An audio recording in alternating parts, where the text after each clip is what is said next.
If you're wondering how I took this classic shot of a Russell's Viper and you'd like to click similar pictures, then I'll show you how in this video. Picture this. We were on a boat paddling towards a flock of whiskered terns.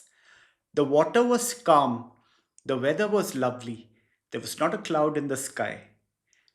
I was sitting right beside an expert naturalist who was telling me interesting facts about terns' mating rituals. While my guide explained how male terns bring small fish to their potential mates, I watched many dragonflies flitting around us. Then all of a sudden, something long, slimy, and really sly popped its head out of the water right next to us. It was a snake, and not just any old snake. It was one of the most venomous snakes in the whole world, the Russell's Viper. And can you guess what? This sneaky snake was playing peekaboo, popping its head out to get a good look at the dragonflies. It's like the snake and the dragonflies were having a bit of a staring contest. So there I was, utterly rapt by these incredible moments. I was so caught up in the excitement that I didn't even bother to glance at my pictures, just to see if there was more room for improvement. You may have discovered this video through my book, Wildlife Photography Explained. In my book, you learn how to set your camera for different wildlife situations. I always click pictures in my camera's manual setting, which is very handy for situations like this. That way I can avoid unpleasant surprises like shaky pictures due to slow shutter speed or motion blur when the subject is moving too quickly.